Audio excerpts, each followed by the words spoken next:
আমার সাথে তার আইসিইউতে যে কথা হয়েছে, আমি বললাম যে তুমি কেন এই কাজ করতে গেলা? বলে আমার বাচ্চারা আমার সামনে সব পুইরা মারা যাচ্ছে, আমি এটা কিভাবে সহ্য করি। আমি সর্বোচ্চ চেষ্টা করছি বাচ্চাদের, কিছু বাচ্চা বের করছি, আরো কিছু বাচ্চা বের করতে গেছি, এমন সময় এক্সপ্লোশন আরো জোরে হয়ে আমি আর কিছু নেই। ওর ভিতরে সে নিজে পইরা নিজে পুরা ভাই 100% বার্ন হয়ে গেছে, পা থেকে মাথা পর্যন্ত চুল। শুধু সে বেঁচে ছিল, একটু কথা বলতে পারছে আইসিইউতে।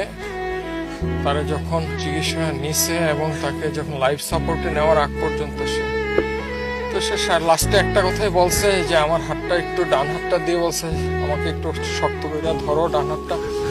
আমি শক্ত করে ধরছি, ভাই ধরা যায় না, পুরা সব কিছু পুরা বুকের এখানে নিয়ে বললো তোমার সাথে আমার আর দেখা হবে না।